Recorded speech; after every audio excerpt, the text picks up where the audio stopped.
My Divorce Real Estate. I'm Amber Gifford, and this is my husband and business partner, Scotty Gifford. Hello, hello. So, I wanted to do a short video. I mean, we know that divorce is emotional and it's hard on ourselves and our kids. And I kind of wanted to go over some things that I've been seeing and hearing from clients and that we've experienced that might be beneficial. And you might look at us and roll your eyes like, oh, whatever, that doesn't matter. But it's through experiences that we share our information because we see and hear what hurts and we know and we've been there. Yeah. So I guess, and mainly this revolves around your kids and that how important it is to keep the peace, I guess, for them. I mean, I am a child of divorce 7 times over. I had many stepmoms, stepdads, men, women coming in and out of my life from age 4.5 on, and people trying to discipline me per se when they really couldn't because I was a teenager. Things were complicated, I would say. And I watched them, my parents, do things that I later was like, I am never going to do that. God forbid I ever get a divorce. And even the therapist said we need to listen to Amber because she's been through this and she knows what stings. Yeah. And one of, I think, the big things that is really hard to do is just bite your tongue when you're talking about the other person. Super important not to just dog your spouse. I mean, they might do things that tick you off or hurt. Unless your children are physically being hurt, even then you can take action. But like in regards to they did something over at their house that you found out that your child said to you, and like just so you know, every word you say that is derogatory toward them really makes you look bad at the end of the day. Every eye roll, oh God, they did that. Why? Makes you look bad. And then they second guess their security with you and with their other parent because they hear that someone that they love talking smack or rolling their eyes, and then they internalize this like, oh, I shouldn't say anything about. And I'm not a therapist. I don't claim to be one. I just know from experience and what I've seen, and I'm sure you do too. Yeah. I mean, Yeah. they know when they want to internalize these thoughts, like I don't want to talk about mom in front of dad because he's angry when I speak about her, or vice versa. So maybe I just shouldn't say anything at all. So these children internalize these thoughts and fears into things, and then it comes outwardly in some other manner. Yeah, and I think as the kids, they love you're both their parents, right? And they love you both, and they want you guys, and then they want you guys still to be together. Like that's their life's getting just pulled apart as well too, right? So at the end of the day, they want you guys to be together, and they don't want you guys fighting. And sometimes they'll try to be the middleman. I know as my parents stayed married, but they would fight, and I would try to get in the middle of them, right? Too. So it's like I didn't want them fighting. I didn't want them, to be at each other's throats. I'd always stop my mom, and be like, "Why are you yelling at dad? Like, why? Like, what are you? Calm down, right?" So like, Yeah. even though my parents didn't get a divorce, like I saw that, and I wanted to be in the middle. So like, the same thing is like, the kids don't want to hear the other one talking bad about the other one when you're at the other house, right? No, they love you both the same. And even extended family members talking about, the divorce or what's happening is hurtful to them. I guess the biggest takeaway with this is like, please bite your tongue and just support your ex, even if you don't want to. That they love you, and you don't even have to elaborate on anything. You can just be like, "Oh, I'm sorry that happened over there." Yeah, I think sometimes we've heard stories too from all the kids, like about, hey, what's happening over there? They might try to reach out to you to help No, some problem that over was my there. next one. Yeah, and it's like you could just like, well, that's the rules over there, right? And that's you kind of want to have the same rules overall if you can, but they're two different households. You're not going to be able to control what's going on over the other house. There's no point of No. us trying to worry about what's going on over there, and the kid needs to stay over there and allow that parent that's in charge right now to be in And at the end charge. of the day, you really don't know what's going on. If your child's calling you saying, I couldn't get dessert after dinner because I said a bad word, I said stupid, blah, blah, blah. And you're like, oh my gosh, that's not a bad word. Texting your ex husband, letting him know that you think that's ridiculous. you don't know what happened. Yeah. Maybe there was something else involved in that Maybe that was the scenario. last string of that, Yeah, right? maybe Yeah. been going on all day long of calling their brother stupid, or who knows. You really don't know, and it really You never doesn't know, right? matter at the end Yeah. of the day.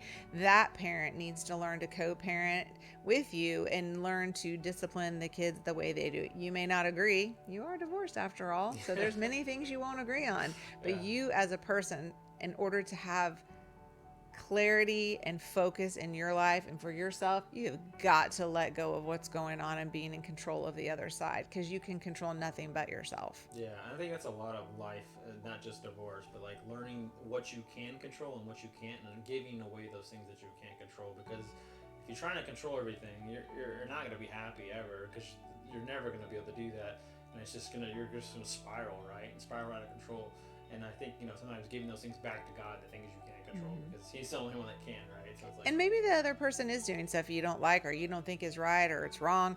At the end of the day, I can tell you this, and my children are 18, no, sorry, 19, 17, and 13.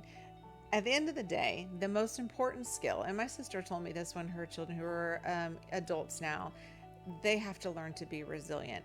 We can't pick their boss. We can't pick their kids that are in their classroom. We can't pick who their boss is or anything ever. We can't choose for them. And at the end of the day, they have to learn to be resilient. If they have a teacher that requires a certain structural way something needs to be done, they got to learn to do it.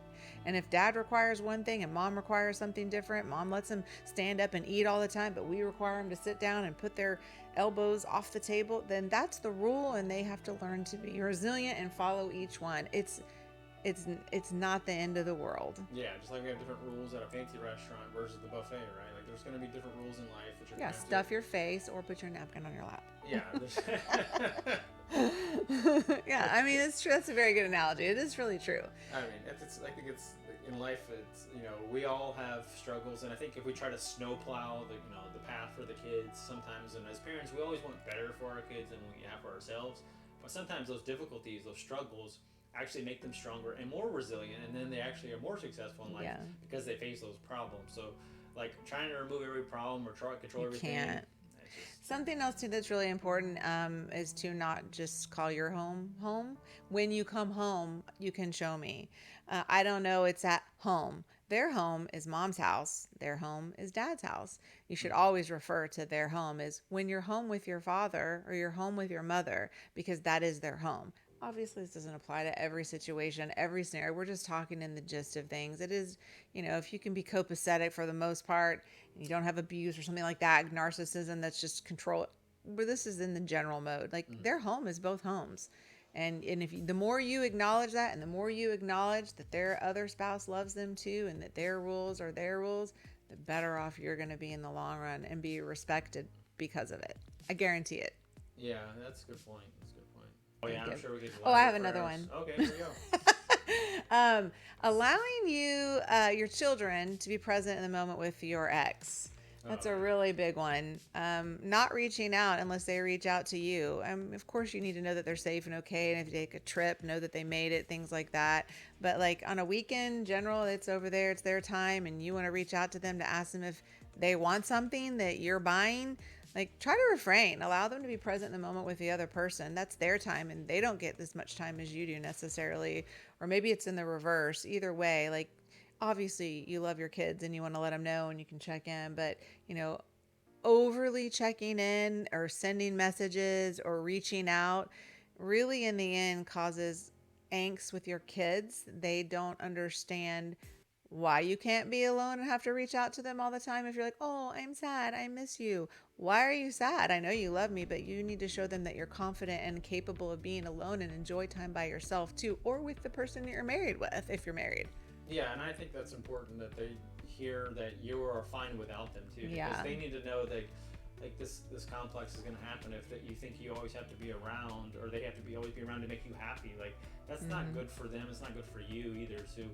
To let them go over to the ex and have that weekend with dad or have that weekend with mom, whatever the case may be, right? So that they can really connect and drill down those relationships.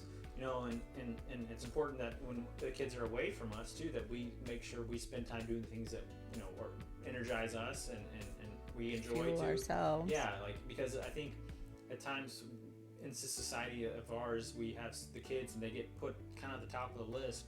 And I've always thought it was God, husband and wife, and then the children, right? So like, but when we always joke about this is saying like, hey, the best, you know, best part of being divorced is that you get a break from your own kids, Right. right? So it's like, Yes. and every joke has a little bit of truth behind it, but it's like, I think we are able to be better parents when we do have those breaks from them, right? Because they're not having to be 24/7 on, right? So when you do have those breaks, appreciate it, but then also appreciate that time when you get with them, so that you can spend those times, And being present being with present, them, yeah, when because they are that's what they in front of you. want. Like, stop what you're doing. So, I don't know. Those are just little things that weigh on me that I hear people call me all the time and complain. And, I let people vent for sure. But I just know in the past experience what I've seen and what I've heard, what my kids have told me.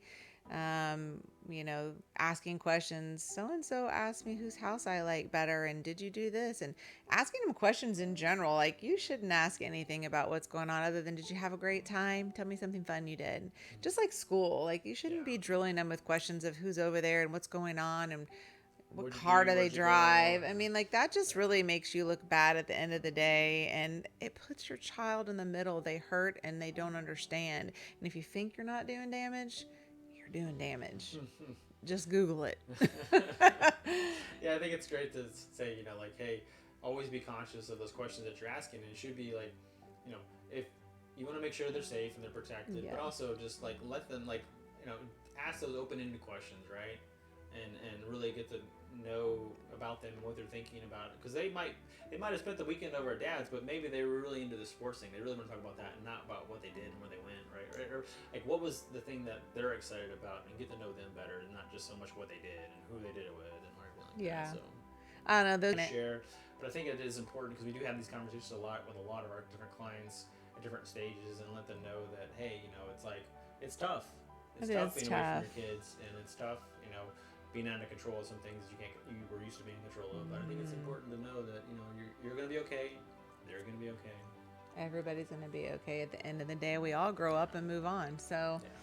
anyway, that's all I have for Yeah. today. And this wasn't so much about real estate, but more about divorce. But as always, we're here to bring you real life experiences to all your real life needs. Have a great day. Good.